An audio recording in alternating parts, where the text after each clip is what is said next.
Vamos con lo primero. Hace cosa de un año, más o menos por estas fechas, nos estábamos enterando del fallo absolutorio de Juan D'Artés en la causa que le inició Telma Fardín por estupro. Se está juzgando por estupro. Lo habían absuelto y vamos a hacer un pequeño recordatorio de los motivos principales por los que lo habían absuelto. La gente nunca entendió un choto. Yo tengo la sentencia, aquella sentencia original, la sentencia absolutoria. Estuve leyéndola como buenamente pude con la traducción que hace Google Translator de Brasil, del brasileño al portugués, más bien sería, al español. Y por lo que yo pude entender, la absolución se había dado básicamente porque, vamos a tener varias cosas en cuenta. Para que sea tomado como prueba de cargo el testimonio de la denunciante, que eso es lo que ocurre en prácticamente todos los países occidentales, con los que vienen siendo los delitos de la intimidad. Los delitos de la intimidad son generalmente los que no tienen testigos, véase abuso, maltrato de la pareja, etcétera. Tienen que tener unos condicionantes, ¿sí? Esos condicionantes son la verosimilitud, el mantenerlo en el tiempo, que no sea contradictorio entre sí y que sea creíble. Todas estas cosas se tienen que dar en principio para que un mero testimonio, para que la palabra de quien denuncia sea en sí mismo una prueba más allá de solo testimonio. ¿Qué ocurre? Se terminó entendiendo que la denuncia no tenía cabida, o sea, no tenía cabida una condena por el hecho de que lo que ella estaba denunciando, que ese abuso sexual que ella había denunciado, en los hechos denunciados, básicamente, porque no se puede jugar otra cosa, aunque el juez, vamos a ponernos en una situación, ¿sí? Si yo lo que estoy denunciando es abuso sexual, por ejemplo, aunque el juez puede evaluar otras posibles comisiones de delitos en el proceso, a menos que no se inicie una causa de oficio, lo que se va a juzgar es lo que se denunció, no otra cosa.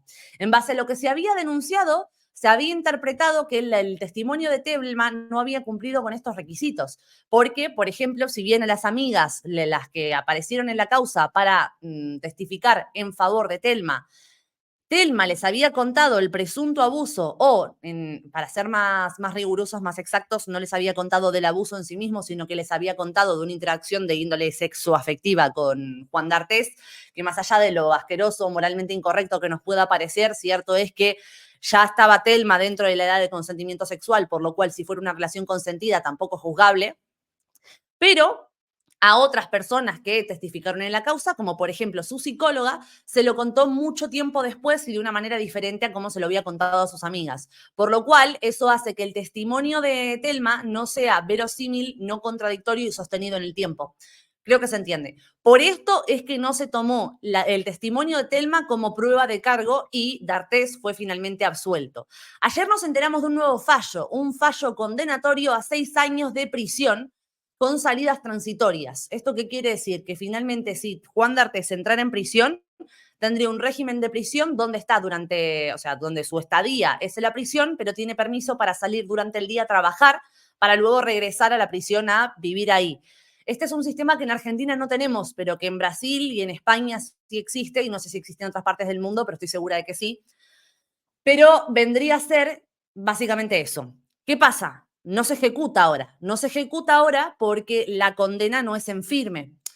Y a esto es a lo que vamos a ir ahora, ¿no? ¿Qué es lo que cambió? ¿Cómo puede ser que ahora, casi un año después, se esté dictando un fallo que condena a Juan D'Artés al contrario de lo que había sucedido en el anterior fallo?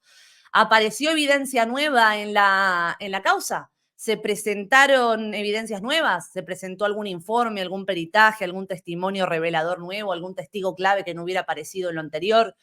Nada de todo eso. Y eso quedó explicado ayer en la conferencia de prensa que dio Telma Fardín junto con Amnistía Internacional, que la está parapetando mediática y legalmente, y sus abogados. Se los voy a poner directamente de la boca de los abogados de Telma Fardín para que se entienda, pero antes les voy a hablar de la Fundación para la Defensa de Hombres Maltratados. La Fundación para la Defensa de Hombres Maltratados es una fundación de ámbito nacional que trabaja en toda España. Esto es lo importante, porque ahora estamos hablando de un caso de Argentina, pero esta fundación funciona en España. ¿Qué tiene esta fundación? Se conformó como fundación hace re poquito tiempo, hace un par de meses, aunque venían funcionando como asociación hasta ese entonces, desde el año 2022. Y cuando se conformaron como fundación, el gobierno español se comprometió a, por lo menos, intentar cerrarla. Y si no podían, porque es a todas luces antidemocrático e inconstitucional, sí se comprometieron a no dar nunca jamás ningún tipo de fondo para esta fundación porque consideran que es poco ética, inmoral e inconstitucional. Una fundación que se dedica a ayudar a hombres víctimas de maltrato, abuso, denuncias falsas, divorcios conflictivos donde no les permiten ver a sus hijos, etcétera, está bajo el castigo del gobierno con jamás recibir ninguna de las ayudas que sí reciben las mujeres víctimas de todo esto. Entonces, con más razón que nunca, quiero hacer hincapié en la importancia de que seamos nosotros, los privados, los civiles de a pie comprometidos con esta causa, quien apoyemos a la fundación y nos dediquemos a hacerle alguna que otra donación a través de su página web, por lo mínimo. O sea, lo que les cuesta un café, lo pueden donar y les aseguro que eso a la larga hace la diferencia entre que un tipo que no tiene los recursos para pagar un abogado pueda encontrar justicia o no. Les dejo la página web en pantalla, que la tienen acá abajo, que es fundaciondefensahombresmaltratados.es, y también su página web, porque si están viviendo una situación como esta y son de España, pueden llamarlos desde cualquier parte de España que los van a ayudar. Su número es el 961042123. Dicho esto, ahora sí vamos a proceder a escuchar de las propias palabras de la defensa de Telma Fardín qué es lo que ocurrió con la causa. Permítanme que les comparta.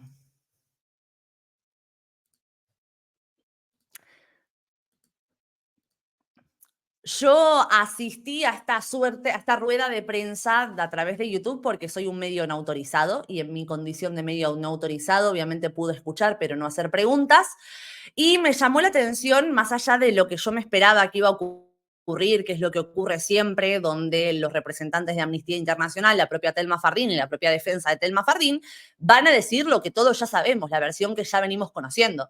Recordemos, no hay ninguna información nueva. No hay información nueva que nos dé a entender que Telma Fardín, más allá del hecho de haber sido sido varios años más chica que la persona a la que está denunciando, que Juan D'Artés, realmente no hay ningún indicio que nos dé a entender que se trató de una relación no consensuada, no hay ningún indicio que nos dé a entender que fue víctima de cualquier tipo de presión para acceder a ningún tipo de relación de índole sexual y estaba dentro de la edad de consentimiento. Bien, ¿entendido esto? Entendido que no hay ninguna evidencia nueva, vamos a entender por qué se dio esta condena y lo vamos a hacer con estas preguntas que les recuerdo, yo no pude hacer preguntas, lógicamente, hubieron un total de 5 preguntas en total y de esas 5 preguntas, a ver, las tengo por acá, hubo una que fue particularmente interesante, que fue la única pregunta de las 5 que pidió algo de información concreta, más allá de las preguntas de cómo te sentís con esto, te sentís reparada, qué le dirías a otras víctimas, etcétera, que eso fue el común mayoritario de todas las preguntas que le hicieron. Y es que le preguntaron si le quedan instancias apelatorias a D'Artés o si se basó en una prueba nueva o fue con lo mismo de antes. Esta pregunta la hizo un reportero de Canal 13 y Todo Noticias, y les voy a mostrar lo que se respondió. Voy a ponerlo un poquito más rápido. Atención, ¿eh?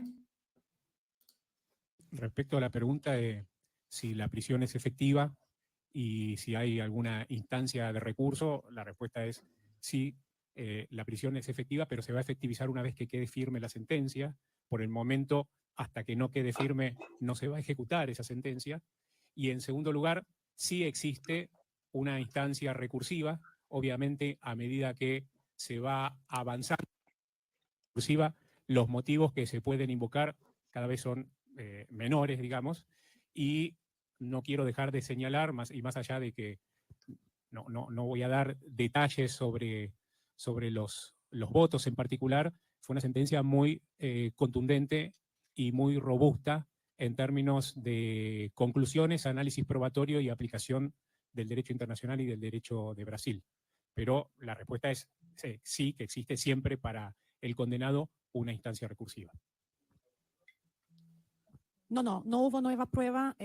Lo que decidieron los jueces ahora del tribunal es que este juez de primera instancia, que no conocía el caso y seguramente nunca había jugado un caso de abuso sexual, lo jugó equivocadamente sin tener en cuenta la jurisprudencia nacional y internacional sobre el principio de la libre apreciación de las pruebas. Lo que pasó en primera instancia fue que el juez jugó las pruebas según otros tipos de delito.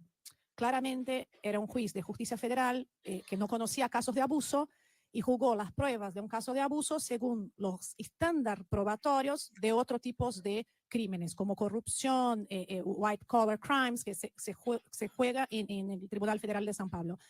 Lo que decidió el tribunal fue, el juez de primera instancia no sabe juzgar crímenes de abuso sexual, no conoce la jurisprudencia patria de los tribunales superiores de Brasil sobre la apreciación de la prueba. Entonces, siguiendo los criterios de apreciación de las pruebas y los estándares internacionales de apreciación de la prueba para casos de abusos sexuales en Brasil, los estándares internacionales, el juez cometió un error, entonces la decisión correcta es la condenación considerando el conjunto probatorio presentado en el caso. Bueno, Me faltó contestarte. ahí tenemos la respuesta. Se los voy a traducir al criollo, ¿sí? Porque te lo están diciendo con términos a propósito para que no se entienda, para que la gente no termine de entender, para que la persona de a pie no termine de entender a qué se están refiriendo y que se dé a entender que el fallo se dio por razones de muchísimo más peso de las que realmente fueron.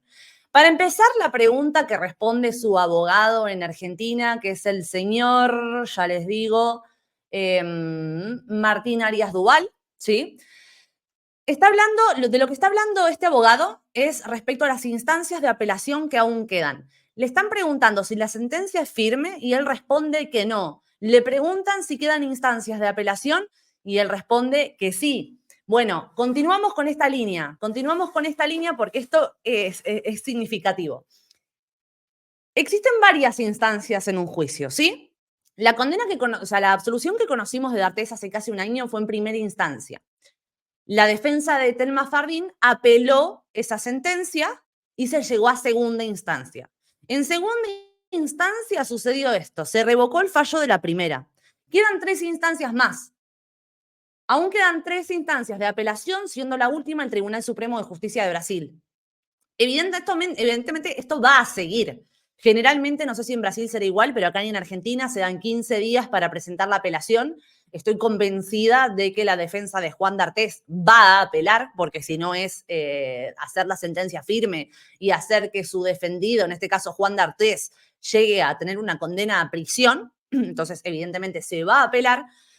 Y esto a partir de ahora es un tire y afloje de convenciones. ¿Por qué? Porque lo que nos está explicando la segunda abogada, que es la representante legal de Telma Fardín en Brasil, es que esta nueva sentencia no se da por información nueva, que es lo que yo les había dicho al principio, sino que se da por un cambio de interpretación de lo ya juzgado. Y este cambio de interpretación se da movido por convenciones internacionales a las que Brasil adhiere, al igual que Argentina, y particularmente la abogada de Telma Fardín menciona la Convención de Belém do Pará. Generalmente en América Latina tenemos 2 convenciones principales que son por las que se guían todas las políticas y medidas de género, que son, por un lado, la Convención de Belém do Pará y, por otro lado, la Convención de la CEDAW. Como arguyeron, la Convención de Belém do Pará es una convención que yo hace tiempo ya me leí, la tengo súper vista porque cada vez que hacen alguna puta aberración de este estilo, argumentan la Convención de Belém do Pará. Y la Convención de Belém do Pará, curiosamente, no dice nada de todo esto que ocurrió. No dice nada de reinterpretar la evidencia o lo ya presentado nuevamente para juzgar diferente.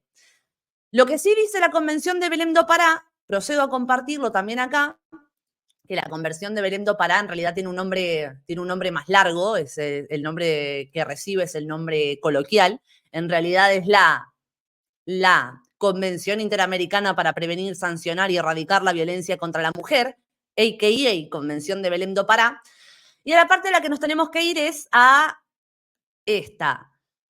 Deberes de los estados. Abstenerse de cualquier acción o práctica de violencia contra la mujer y velar porque las autoridades, sus funcionarios, personal y agentes e instituciones se comporten de conformidad con esta obligación. Actuar con la debida diligencia para prevenir, investigar y sancionar la violencia contra la mujer. Incluir en su legislación interna normas penales, civiles y administrativas, así como las de otra naturaleza que sean necesarias para prevenir, sancionar y erradicar la violencia contra la mujer y adoptar las medidas administrativas apropiadas que sean del caso.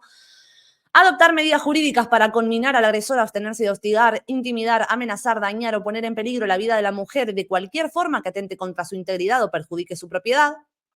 Tomar todas las medidas apropiadas, incluyendo medidas de tipo legislativo, para modificar o abolir leyes y reglamentos vigentes o para modificar prácticas jurídicas o consuetudinarias que respalden la persistencia o la tolerancia de la violencia contra la mujer, establecer procedimientos legales justos y eficaces para la mujer que haya sido sometida a violencia, que incluyan, entre otros, medidas de protección, un juicio oportuno y el acceso efectivo a tales procedimientos, establecer los mecanismos judiciales y administrativos necesarios para asegurar que la mujer objeto de violencia tenga acceso efectivo a resarcimiento, reparación del daño u otros medios de compensación justos y eficaces, y adoptar las disposiciones legislativas o de otra índole que sean necesarias para hacer efectiva esta convención.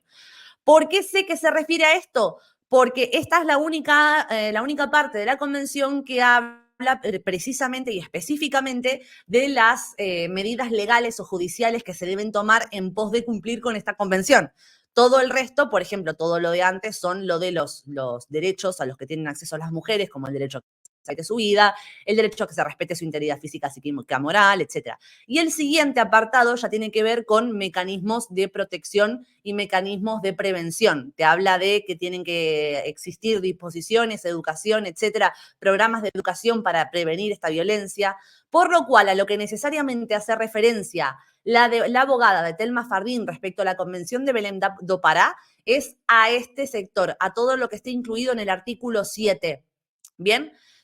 En este proceso, en todo lo que figura en el artículo 7, es todo interpretable, ¿sí? Acá lo que ha ocurrido es que la defensa de Telma Fardín buscó interpretar la Convención de Belém do Pará para incluir la situación de Telma Fardín en alguno de estos postulados. No sé exactamente en cuál, probablemente ni siquiera la sentencia lo diga, porque no suelen ser tan específicos. Dicen cosas como enamora la Convención de Belém do Pará, que nuestros países son firmantes, pero no te dicen artículo tal, inciso D. No, eso no ocurre.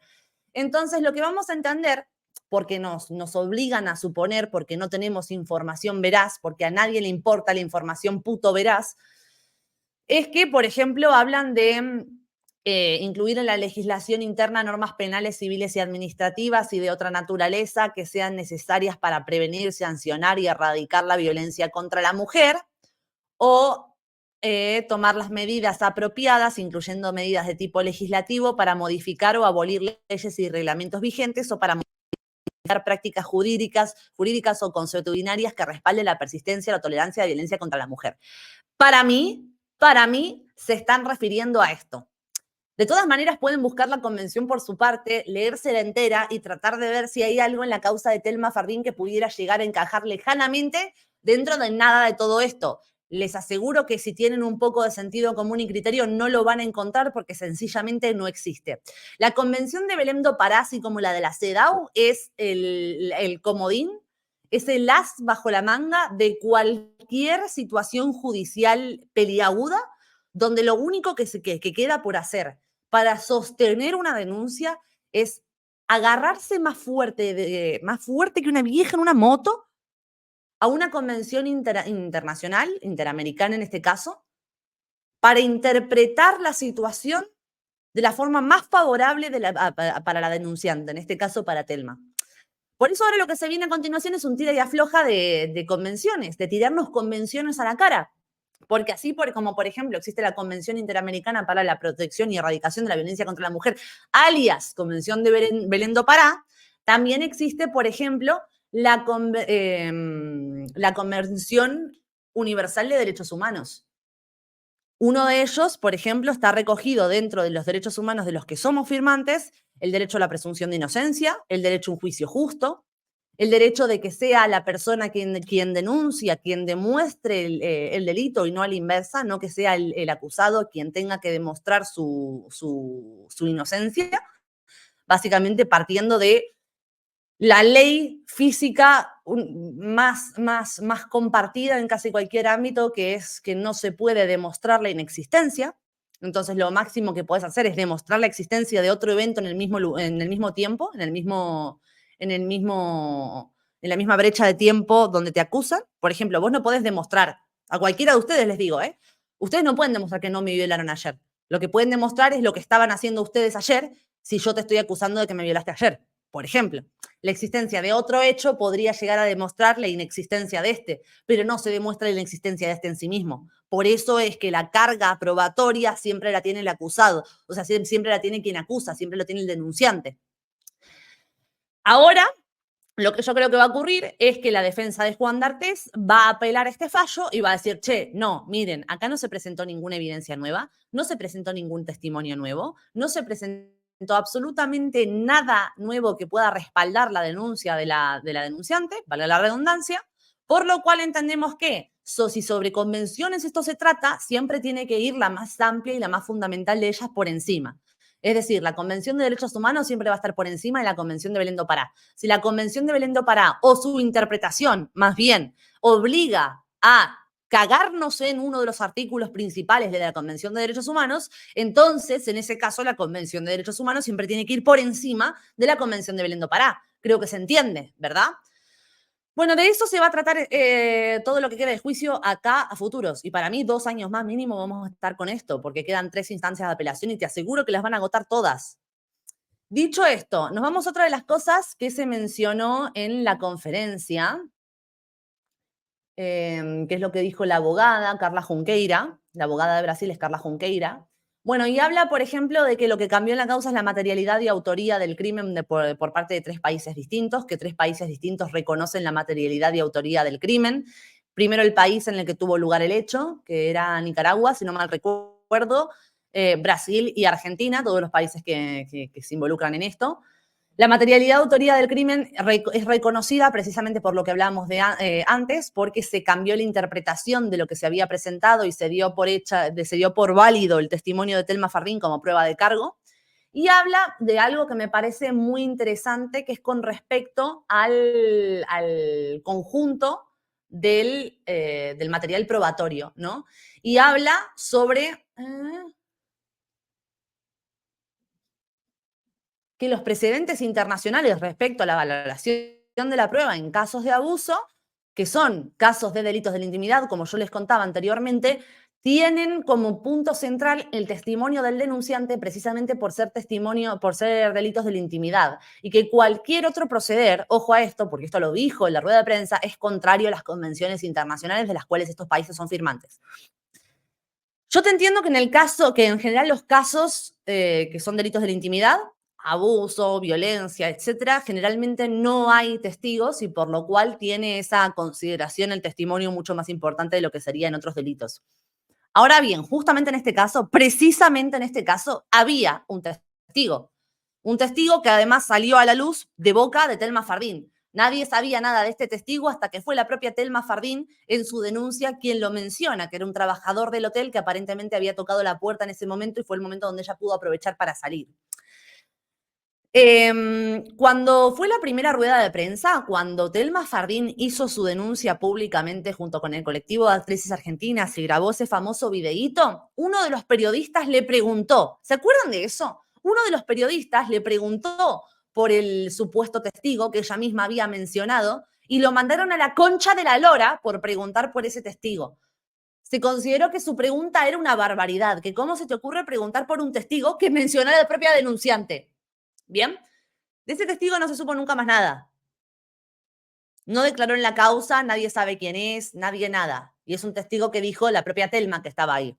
Entonces, ¿cómo puede ser que estemos atribuyéndonos encajar dentro de cómo se juzgan los delitos de la intimidad por el hecho de no haber testigos, cuando fue la propia denunciante la que dijo que existía un testigo y fue a su vez la propia denunciante y todo su equipo mediático quienes rechazaron sistemáticamente mencionar cualquier dato que aportara veracidad al hecho de que ese testigo existía ahí para comprobar que ese abuso había tenido lugar? Efectivamente, Pablo, ese es el discurso. ¿Cómo la vas a revictimizar? Este es un discurso que únicamente puede darse hacia las mujeres, porque en ningún caso similar, en ningún caso donde sea un hombre el que esté acusando a una mujer, se considera que hacerlo declarar varias veces y pedirle que sea sensato y coherente con su declaración sería considerado revictimizar a nadie. Lógico. Voy a leer un poco lo que dicen por Kik. Bueno, nada, por Kik no dicen nada, están en cualquiera, me parece. Están escuchando, pero no están comentando nada, están mandando emojis, se cebaron con los emojis. La conserje del hotel, sí, un empleado del hotel habían dicho que era. Lo más grave es que en casos como este, la víctima, entre muchísimas comillas, siempre denuncia presuntos hechos que tienen muchos años, en donde casi es imposible demostrar la ocurrencia de otros. Efectivamente, esa es otra. O sea, si le sumamos que la denuncia tiene lugar muchos años después, evidentemente van a haber material probatorio que se está perdiendo. Todo esto dando por hecho que la denuncia es cierta, ¿no? Y yo te puedo entender perfectamente, porque es cierto, yo te puedo entender perfectamente que una persona que es víctima de un abuso tarde muchos años en denunciar. Pero si vos sos una persona víctima de abuso que tarda muchos años en denunciar porque para empezar es difícil asumir esa situación, vas a tener que entender que a la hora de denunciar vas a jugar con unos puntos en contra, porque la realidad es dura, chicos, la vida es dura, pero más dura es la verdura. O sea, en una instancia judicial, si vos te atreves a involucrarte en una instancia judicial, lo lógico, lo comprensible y lo criterioso es entender que vas a tener que intentar demostrar por los medios que te sean posibles que ese hecho realmente te ocurrió. O sea, es algo tan básico, tan de lógica, pero que hay que seguir explicando, que yo puedo denunciar a mi vecina por robarme $500.000 y si no tengo algo que demuestre que mi vecina me pudo haber llegado a robar $500.000 y la justicia tiene que entender que cualquier cosa que alguien denuncie es necesariamente cierto, nos metemos en la justicia por el orto. No nos sirve para nada. Es una quema de brujas, es una inquisición con más burocracia de por medio, con más pasos en el medio, nada más. Entonces, evidentemente, sí, uno para encontrar justicia va a tener que recurrir a los mecanismos judiciales dispuestos, pero también va a tener que hacerse cargo de las responsabilidades y obligaciones que esto conlleva. Y también va a tener que hacerse cargo de si el resultado no es el que se hubiera esperado porque él simplemente no tenía suficiente material para demostrar que esto le ocurrió. De esto hablé, Mateo, en un video que subí hace un par de meses, sí, cuando fue el primer fallo, el fallo absolutorio a Juan D'Artés. Lo tengo en el canal principal, en la entropía de Valen, sobre todas las cosas que no cuadran de la acusación de Telma Fardín a Juan D'Artés. Este es un dato anecdótico, es un dato complementario que nos sirve para entender hasta qué punto Telma Fardín se conduce por una doble moral impresionante a la hora de entender qué es el abuso y qué no, y cuántas víctimas merecen atención y cuántas no. Pero ni siquiera es el punto central. Hay un montón de cosas en la causa que ahora mismo no tenemos frescas porque toda esta información salió hace un montón de tiempo, que yo me dediqué a recopilar. Hice primero un vivo larguísimo de como 3 horas con Tipito enojado, levantando todo lo que había sobre esa causa, y luego hace casi un año hice otro video explicando más someramente y resumiendo toda la evidencia que había en contra de que la acusación de Telma fuera fiable.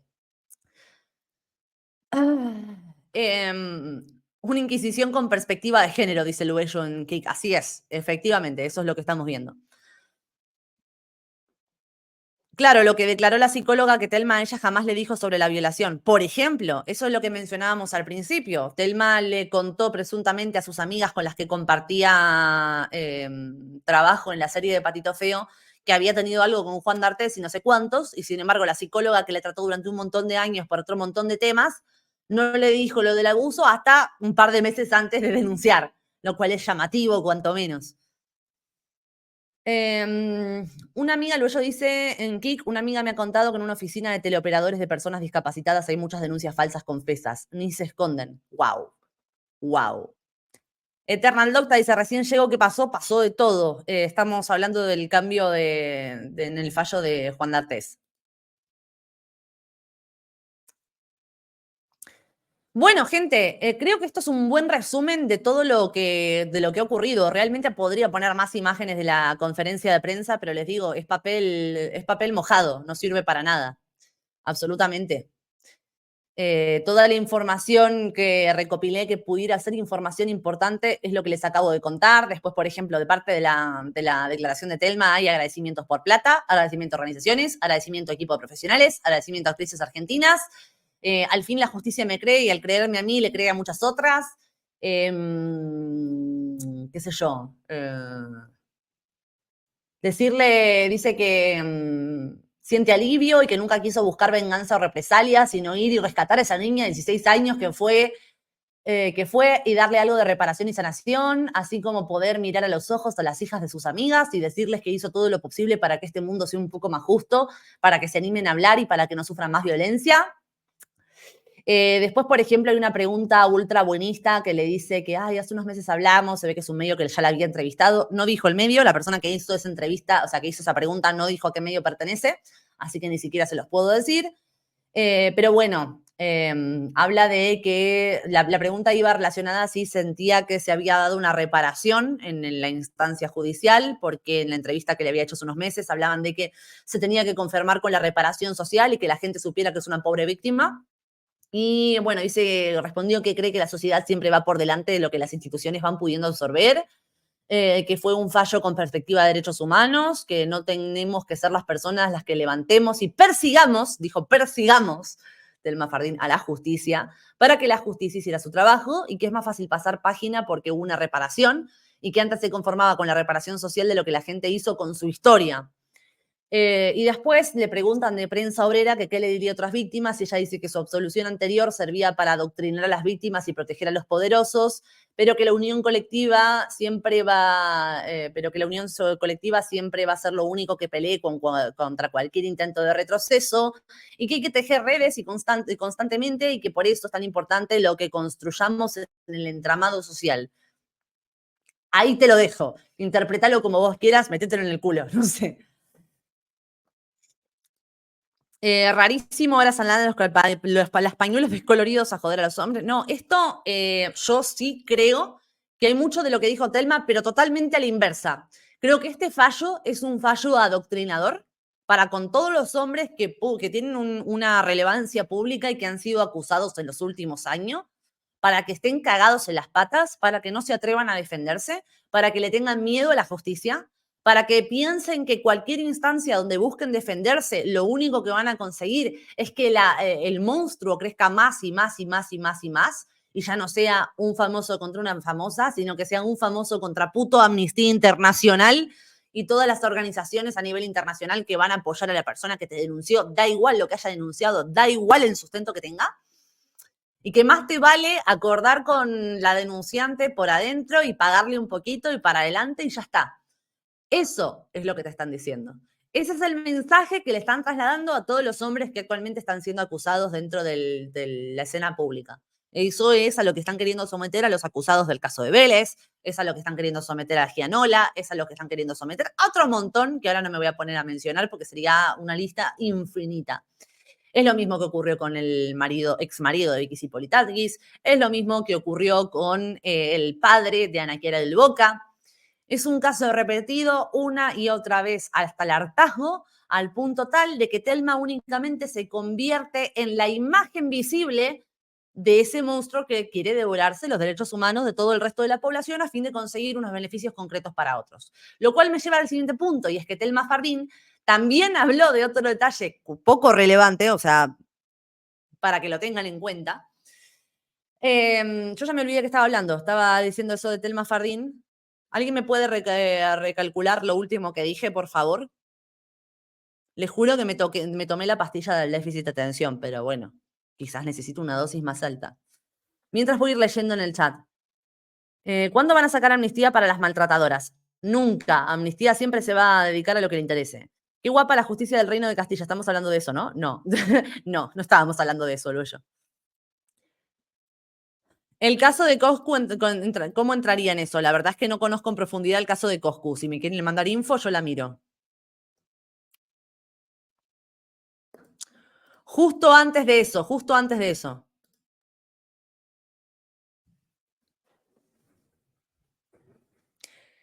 Felipe Petinato, Dani Alves, D'Artés, son un montón, sí. No conozco el caso de Felipe igualmente en profundidad. Ya hablaron del caso de D'Artés, estamos en eso. Estaban tratando de hacerme acordar de lo que estaba diciendo. Estabas diciendo que el fin era aterrorizar a los hombres, dice Sersuap. Sí, ese es el fin. ¿Qué estaba diciendo yo? ¿Qué dijo Telma que tenía que ver con eso? Bueno, se me fue. Claramente no era tan importante. Una boludez que yo iba a contestar, pero bueno. Ya está. Se me terminó la batería.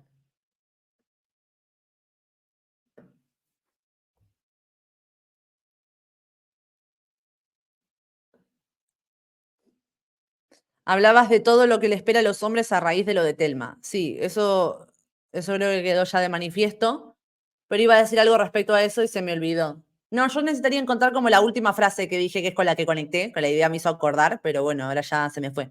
Como fue algo que se me ocurrió en el momento. El tema de Telma medio que está cerrado ya. Esto es un poco lo que hemos visto. A ver si veo viendo las anotaciones que tengo de Telma.